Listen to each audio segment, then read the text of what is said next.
Jesus didn't have a problem with people that's in the streets. He had a problem with religious people. How can I help anybody when I was not even able to help my own son? I would never do that. And I became that in a matter of minutes when they took my pain pills away. And I said, I'm not where I want to be, but thank God I'm not what I used to be. This is Faith in Your Recovery. I am Randy Davis. Welcome to the battle. Hey, welcome back to each and every one of you. We're glad you're with us today. We're going to talk a little about that struggle, but we're going to do it in a different way. We've claimed since episode 1 that Faith in Your Recovery is about all things recovery. So today's episode is going to be exactly that as we share together with R.J. Pittman concerning an event coming up in October that is called We Do Recovery. We do recover. Yeah, it's about your recovery, but we do recover, okay? It's that active sense. So we're glad you're here. RJ, how are you? Doing good. How are you doing? Good. Folks, if you remember, and if you don't remember, go back. Refresh that memory. Episode 16, RJ was our interview, and he gave us his story in great detail. Today, we're going to touch on that story, but instead of going into all that detail, we're going to take the conclusion of our episode, and we're going to talk about the We Do Recovery event. So, go ahead, RJ. Tell us a little about your recovery journey, the struggle, the victory. We'll give you about 15 minutes for that. I know that won't begin to cover it, but you can hit us with the highlights. Okay? Yeah. Go ahead. My story was a little different, and like Randy said, you go back to episode 16, you'll be able to see that. But my battle didn't start with abusive relationships and things like that. You know, I had a very, very good childhood growing up as far as after my mom and my father split up. My dad was abusive at first, but not with us. He was abusive with our mom, and, you know, he had an alcohol addiction. But how old were you, RJ, when they split up? 4 years old. Okay. Yeah. Okay. So, they split up when I was 4. My mom and my stepdad got together when I was about 6, 7 years old.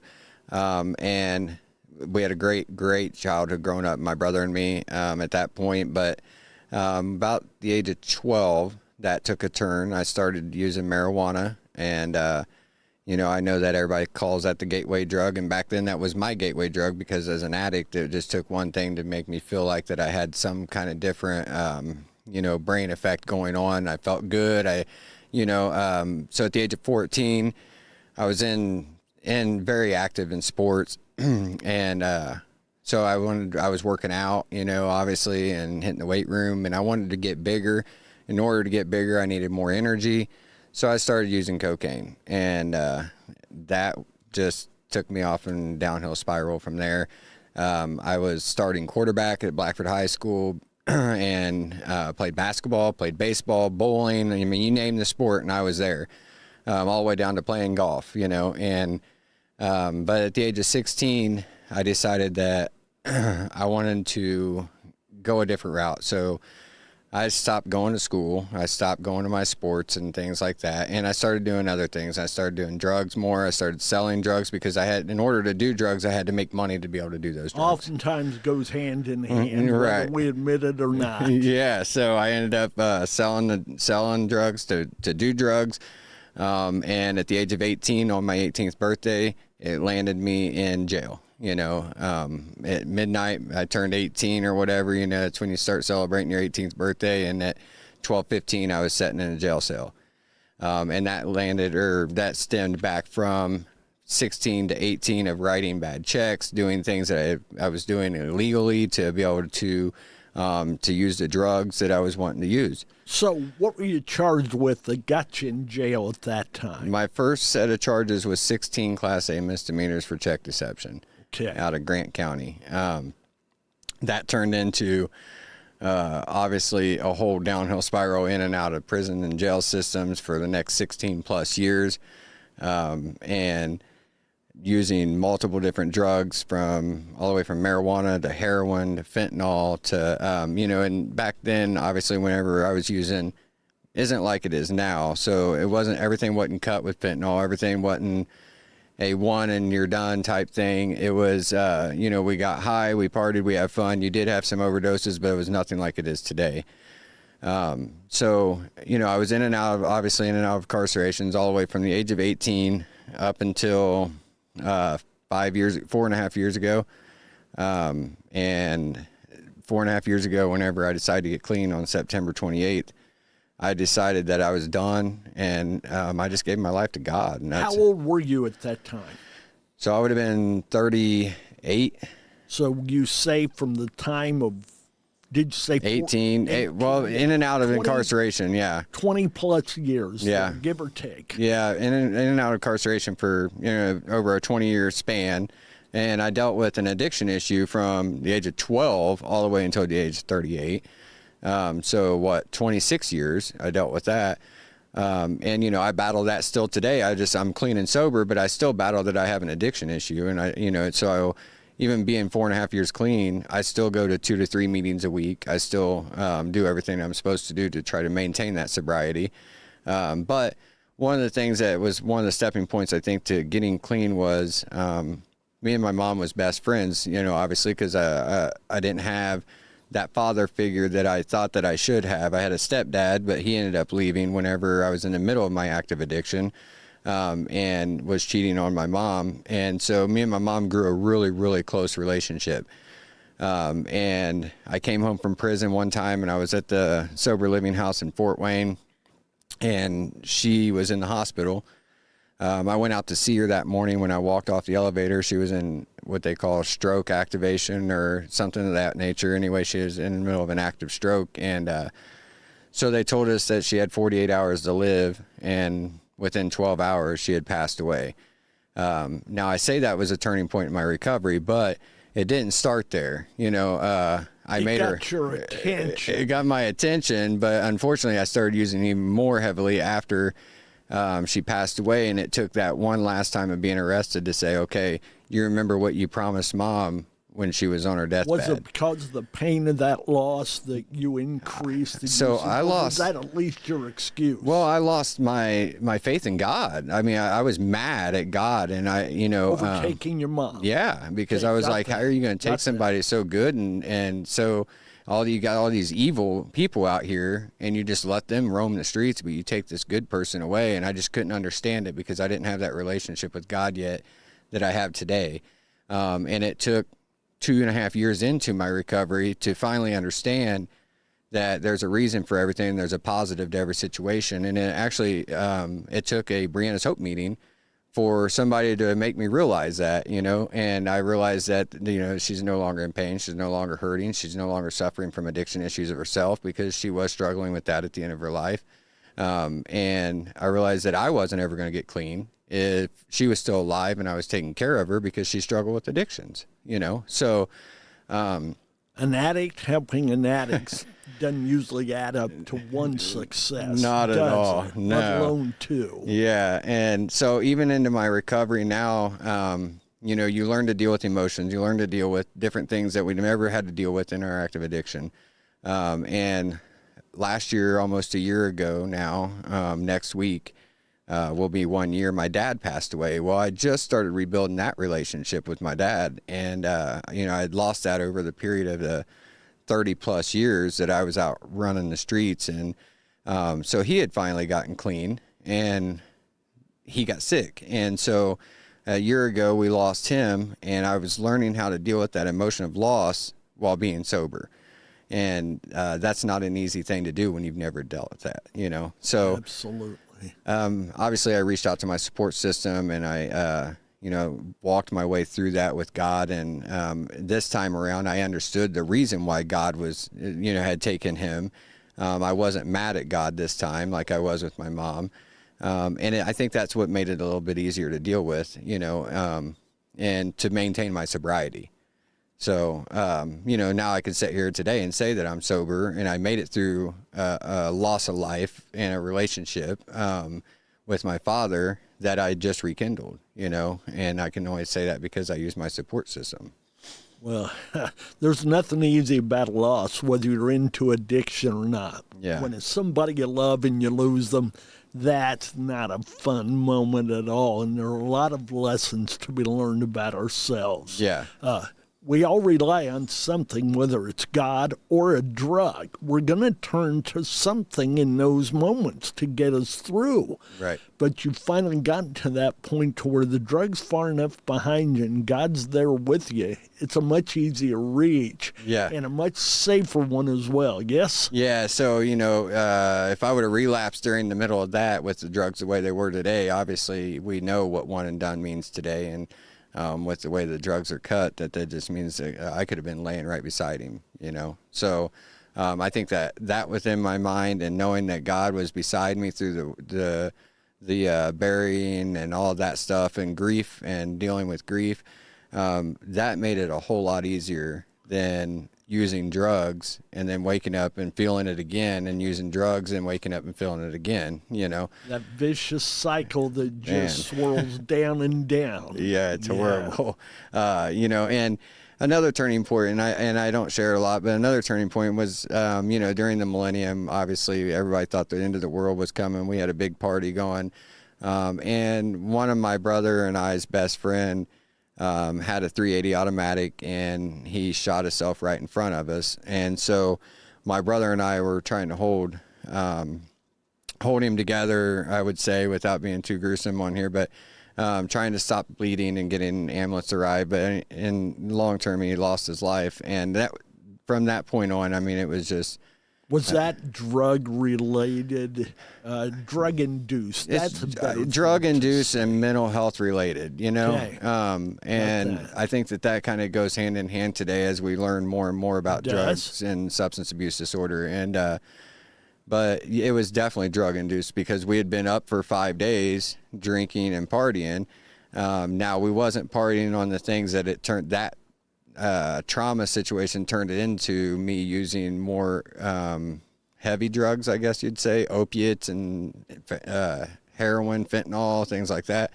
And we weren't using that then. So I think that was a big turning point in a trauma situation in my life that I never realized until I started going to therapy. And about a year ago, it finally came out. And I think it was at one of the meetings, and my brother was sharing, and he brought it up, and it made me realize, man, this is a turning point. You would walk a very close, almost step-by-step journey with your brother through this to where A speaks for B and B speaks for A kind of thing. Yeah, so me and my brother are definitely best friends, and we, you know, we both were our drug court graduates in 2 different counties. We're both, we're both certified to be a peer recovery coach. We're both work in recovery field.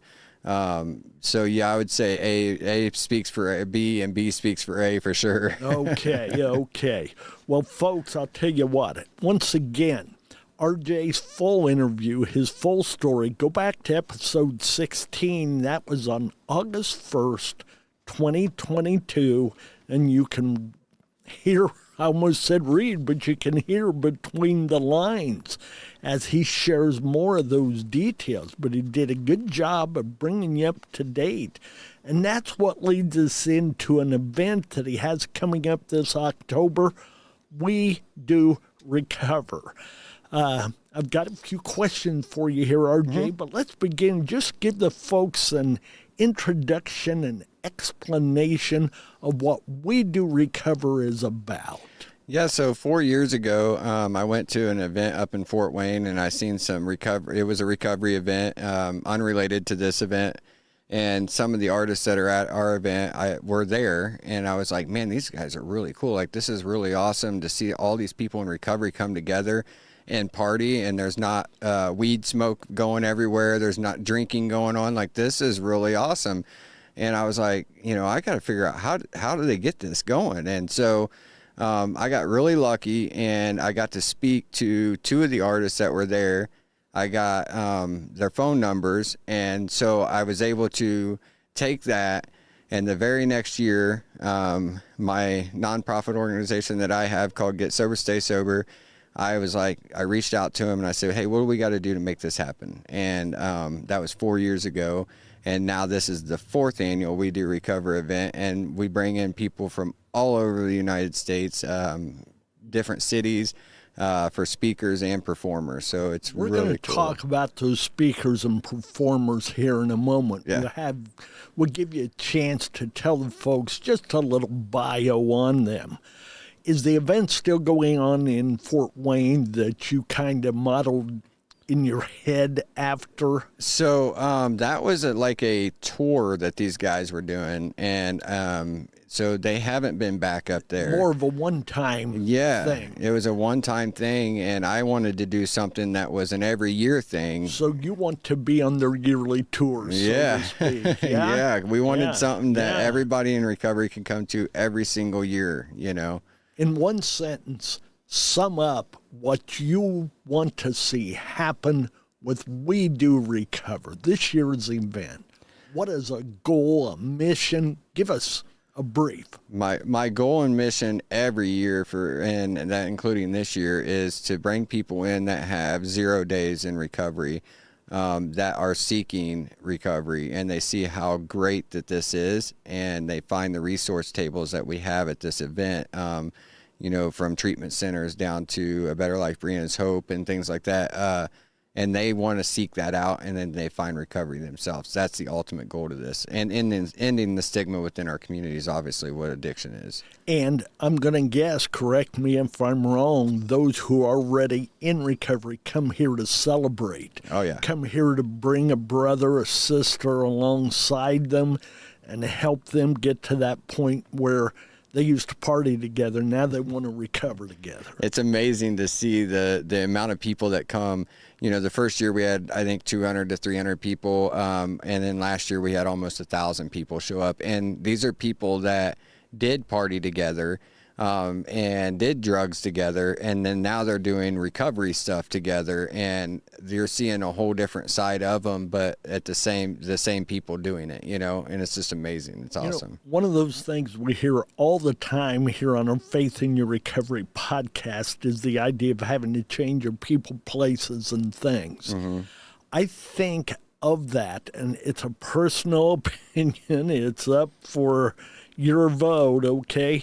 But I think the most important thing there with those people, places, and things is to change the things. Yeah. Because just as you're saying, we're back with those people that we used to live with, and now or used to use with, and now we're celebrating with them and bringing others on board, showing them, our friends, our circle, that this can happen. We do recover. Yeah. Hashtag addicts recover, however you want to go there. So you've given us a little history. You've told us you kind of this is the 4th annual event, yes? Yes. And it's a long-term planning for additional events on down the road. Yeah, I know that's part of it. But give the folks the date, location, time of the event, and the cost to attend. So the date of the event this year is October 21st. It's a Saturday.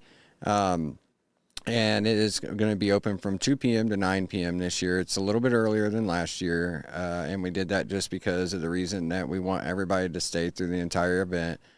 We did move it out of Decatur this year, and we moved it down to Monroe. It's at the 4-H Grounds Expo Hall, and the reason for that is as we grow, we have to also grow with our venue, you know. So that is in Monroe, Indiana, though, October 21st from 2 to 9 p.m. And Monroe, Indiana is basically between Bern and Decatur. Yeah, it's a stoplight. Yeah. So good. And the cost to attend? Is absolutely free. Everything. It's free so the cost to get in is free. The only charges that you'll incur there is any charges that you want to incur. So that meaning food. We'll have a food truck there. And just about that food truck is a guy that's in recovery himself that started it. And Andy Gergler's been on Yeah. our podcast here, and that's who we're talking about Correct. at this time. Yeah. I look at Andy and I think Indiana Beach Boy, okay? He with just his got hat that- backwards. Yeah, he just got that look about him, Yeah. all right? Yeah, so he'll be there though. That'll be some cost that you'll incur, but that cost also is whatever that charge is Andy also is giving back toward next year's event. And so they'll have that, and then any merchandise that you want to purchase while you're there. That is the only cost. If you come and you just don't have no money at all, we're going to make sure you have a good time regardless. I've been there. I was there for part of it last year, and he's absolutely right. It will be. Go ahead. Tell us who the musical guests will be, because these aren't names that will be on the top of everybody's top 10 list. But in this arena, in this area of life, folks, these are big names. So introduce us to the musical guests. Tell us a little something about them. So, you get into the recovery community, and I think that a lot of these names will be familiar, but so we'll just start off, and I'll kind of go down the flyer as we have the flyer in front of us. But Travis Gilbert is from Climb for Recovery. He's out of Maine. He's a nonprofit organization. They actually climb mountains and do things to raise money for their local community, their kids. They do a Christmas for Kids situation down there. He is one of our speakers. And then Nikki Gracious is one of our performers, and that's one of Indiana's own. He's Huntington area? Yes. Huntington, correct. Yeah, he's from Huntington, Indiana. He is national renowned performer now. He actually records with Rip Records, who's out of Wisconsin. Josh Rip does music himself. But Nikki was in prison for 26 years, He was wanted for murder at one time. So to see him being a Christian hip-hop artist now and where he's at in life now as a pastor and other things, it's amazing. And then one of our other performers is Casey Makes Music. Casey lives out in Connecticut. He was a heroin user, a drug user, and now he has his own studio called Brightside Entertainment. He brings in performers from all around the country, and they record their music there. So he's really, really cool. He's a real good guy. Kalichi is one name that I think everybody in the recovery community will know. He lives out in Pittsburgh, but he's famous for the song Drug Addiction, which is like 7 minutes long, but it's the greatest 7 minutes of testimonial that you'll hear through music. But this will be his third year at our event. Hold it a minute. Yeah. I'm going to interrupt you, and then we'll go back, and whoever's next on your list after Kalichi, we want to hear about that. But folks understand Monroe is in Adams County. Yes. Correct. Adams County, Indiana. Again, that's up between Bern and Decatur. And these guys coming in, no knock on local talent, because I'm sure we have it. But these are names known throughout the United States in their industry. So this is big time stuff for those in recovery. And I want to emphasize that these are not fly-by-nighters. They've been at this for a while, and their life's invested in this. They've been there. They've done that. As you've already said, some of them have served their time for various reasons. Many of them have been into drugs, alcohol, whatever the case. I just wanted people to understand it. So go ahead, tell us. What's really cool is, like you just said, Monroe's in between Bern and Decatur, and it's this little stoplight. And what you're going to see in October is 2 or 3 tour buses for performers pulling in through there. So this isn't fly by night like you're saying. So I'm glad you mentioned that, because that's very true. There's going to be tour buses there. There's going to be it's going to look like you're going to a concert at the Coliseum whenever you pull in, so I'm glad you said that, because that's very true. But yeah, moving on. So our first year guy, this is his first year here. And this is going to be what I would say our headline performer, is Rare of Breed. He is selling out shows all over the southern states. I believe he's from Louisiana. He's a Christian hip-hop artist. He's, like I say, he's our first year. He travels around. But not only does he do these shows, But at the end of his shows, he does these altar calls, and he tries to bring people to Christ, and the people that are early in recovery that are just not sure yet about it. And I think it's really cool that him and a couple of the other performers do that, and they try to bring people in and get them, in the right direction. So this is very faith-based as far as this event goes. Yeah. Yes? Yeah, it is. But it's not going to be faith-forced. Right. The only thing it'll force you to do is listen, because being of the age I am, it's not quiet music, all right? It's not that soft elevator kind of thing that you may want to listen to, but it will get your attention, and the message is wonderful and speaks to the hearts of those they're trying to reach. Yeah, and I think that what's important too is this isn't just like you said, an average music. This is music that these guys are speaking from their heart and things that they have endured through their life. Like, this is their testimonies that they're putting into songs. The greatest songs come from the heart and your own experience. And Yeah. that's what this is about. Yeah. Sharing their experience through their music and Right. the extra words in between. It's amazing to hear some of the things that these guys, and the majority of them, they do this whole thing with no cuss words or anything else, and it's like these guys are the ones that used to cuss like a sailor, so it's amazing to hear. It's not your average rap music that you hear with nothing but cuss words and saying how much money they've made and everything else, so but yeah, so I'll touch a base on Joe Nestor. Is one of, I would say, one of the biggest performers in the recovery community. He does Christian music. He plays acoustic. He does rap or hip hop, however you want to say it. But he is a Christian guy, and he implements his testimonies into the Christian way. And expresses it through his music, and it's amazing. He's got a new song getting ready to come out, and I'm just going to kind of promote it for him. But it's a song that's going to be casting out some really big demons, and it's going to be, I think, one of the biggest hits that he's going to have. But he's famous for Anxiety, the song Never Gonna Take My Soul, things like that. And then we also have Clean Slate, and Mallory, which is part of Clean Slate, Mallory B. But I got hooked up with them through Nikki Gracious. He came in last year and actually proposed to Mallory on the stage at one of his last songs that he did, that he wrote for just that purpose. So the reason why we did the event on the 21st of October this year is because we planned it on the 14th. However, when I told him they're getting married on October 14th, so I can't do the event on October 14th, obviously. So it's really cool to see that they've actually been able to come to Indiana, propose, and then now getting married the following year, and then coming back the next week. So Sori is one of the new performers. He's from Texas, and most people probably haven't heard of him. He's very, very brand new. He's on the track On Go with Nikki Gracious and Clean Slate, though, and it's probably going to be one of their better songs that's going to be coming up. We have Chicago Hope Dealers, Johnny Wyrick. This is his third year being here. He actually started Chicago Hope Dealers up in Chicago to try to, and obviously, I mean, we're talking about Chicago, Illinois here, and he goes down and meets them where they're at, and Chicago is not like going and meeting them where they're at in Portland or in Decatur. They're in very, very, very tough territories, and they're pulling people out of the pits that nobody can even imagine down here, and nobody's probably, most of us have never endured.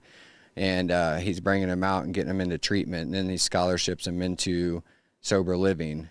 So he's a really awesome guy, but this will be his third year. And then we got Mike Gleam. Mike Gleam is, me and you was just talking about him before the podcast started. He's a great guy, Christian guy. He's actually got a book called Truth Told. This will be his second year here, and he actually has been on the podcast with you as well. But he works in the recovery community. He actually works did work at the same recovery center that my fiance works at, but just in a different state. But right now he's struggling with some health issues. So, Keep that in prayer. Yeah. He's having some back issues. yeah, and we hope that he can get through that, as he just had a child, and we want to get him back out here, obviously, into Indiana. But more importantly, we just want him to be able to make it through what he's going through and not suffer with any more pain. So, and then last we got Tyler Pack. Tyler Pack's from Gucci Recovery. He's from Ohio, and he works in the recovery field as well. But this will be his third year here. Unfortunately, last year when he was supposed to come out, his mom passed away the week before the event, and he was unable to attend the event. So this year we're hoping to make it work. The first year he was here, I kind of was a little excited that year on the stage, and I didn't know that he was at the event, so I kind of overlooked him speaking. So we're excited to have him out here this year and get him up on stage. So it's a really jam-packed event. So how many people did you just mention there, RJ? I'm going to guess 12? It looks like 11. Okay. Yep, 11 Okay. of them.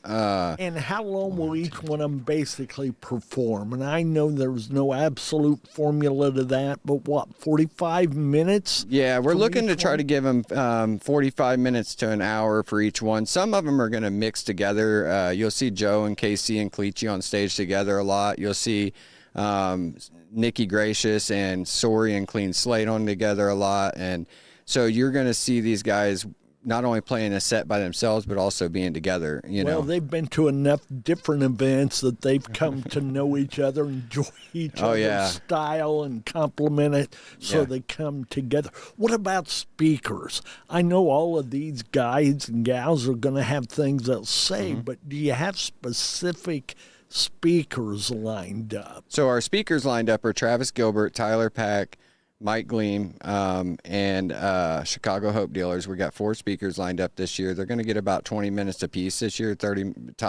minutes, 20 to 30 minutes. And we're going to let them kind of just open up. And like Mike, when he gets in, it's not just about his story. He's talking about what you can do with yourself to get back into having a better life for yourself. And he doesn't just focus on himself, and none of these guys do. So don't get me wrong. I'm not trying to say that they, Sure. are self-centered, but what I'm saying is that these guys come out. They're not coming for themselves. They're coming for the people that are there, and so we are going to try to give them some time frame this year to be able to reach out and hopefully reach the newcomer that's at the event.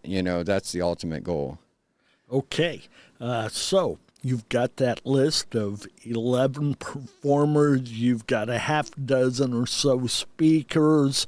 It's going to be a busy day from 2 to 9 o'clock. What's that date again? October 21st in Monroe, Indiana. All right, at the fairgrounds. At the Yes. fairgrounds, at the West End Expo Hall. West End Expo Hall. There'll also be resource tables and displays. How many were there last year as far as that went? Well, so we had a guess- total of vendor tables. We had 26 last year. This year we're cutting that down, and we're going to have 20 vendor tables, and that's including resource and merch tables. Okay. That gives folks a chance to mill around and see what's available in their community in that general area. What about giveaways? I know you had several of those last year. Yeah, so we'll every year we try to get gift baskets donated from local stores throughout. Last year, my fiance made quite a bit of gift baskets she made all the kids gift baskets. And we try to donate, obviously, because that's our way to give back as well. And so we had, I think, last year we had 10 gift baskets for adults, and we had 4 to 6 for the kids, and we plan on doing that again this year. So that's done by raffle tickets as well. So, it's like... And the raffle tickets, did they cost? Or are Yeah, those there is a free? cost to the raffle tickets, and for the 50-50, obviously, there's a cost for that. But so it's minimal. I mean, it's $1 a ticket, and you get 10 tickets for $5, and it just goes down, and you get more tickets as you go up, obviously. So you get a lot of chances to win some of these really, really cool gift baskets. And when I say cool gift baskets, They we have were gift, nice. yeah, we have gift cards in every single gift basket. So. Those were nice. You've mentioned there would be a food truck on site, right? Yes. Okay. And What about child care? You had child care last year. Are you able to do that this year? So what we're going to do is we're not going to call it child care because obviously we don't want to take on the liability of, if something wants to happen or anything, because it is an open room. However, we are going to have child games. So there's going to be numerous children games that they can play throughout the night. And that is going to be that when they get there, they get a hand mark and they get some tickets, and what that does is it opens it up so they get to play free games. Now they get an option to buy some more tickets after we give them those free tickets, but we're hoping to keep the kiddos busy so the adults can actually enjoy the recovery show. So, but it is okay to bring your kids. Oh yeah, there will be we encourage activities it for them. Yeah, we encourage it. We want because So that's what this recovery is about. Friendly. You've already made it clear that the language is not a place where you're going to have to worry about shaming yourself in front of your kids, Right? Or things you wouldn't want them to say, and all that's going on.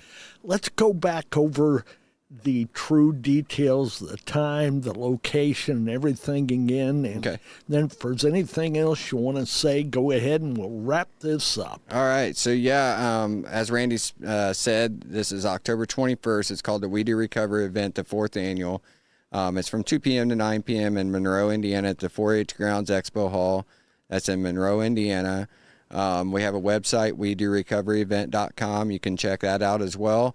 And like Randy said, it's we are faith. We have faith-based involved in this, but it's not going to be faith push. We want you to come as you are. We want you to enjoy yourself, no matter where you stand in your faith and where you stand in your recovery. If you don't have any minutes clean, we want you there because we have the resource tables. We have treatment centers there. We have sober living homes there. We have a Better Life Brianna's Hope there. We have NA there. Any form of recovery that you want to get into or that you think is going to be fit for yourself, we want you in there. We believe, and I'm going to guess you're of the same belief, that you can leave there a better person than you entered as. Yes, sir. You can leave there with the desire for recovery. Maybe this will be the next right step for your recovery. Yeah. As a part of the close, I always make a comment how your recovery may be just around the corner or in our next episode. Well, I believe it can be a We Do Recover, the event that'll be held again October 21st. Yeah. Yes, October 21st, 2 o'clock to 9 o'clock p.m. in Monroe, Indiana, Adams County, the 4-H Grounds Expo Hall at 160 West Washington Street, Monroe, Indiana. Make sure you get it checked out at the WeDoRecoveryEvent.com. And if there are any other questions, contact us here at our Faith in Your Recovery podcast. We look forward to meeting you there and would love to have you. And hey, if you show up, look me up or RJ and tell them that you heard this on whether it's on the podcast or the radio stations that we're on. We look forward to having you out that night. God bless. RJ, thank you. Thank you. I appreciate you having me. Well, we will play this. Can't give you folks a definite when, but it'll be well before the event as a reminder and just an invite. So God bless. Take care. Stay in the battle. Remember, we do recover. Amen. Amen.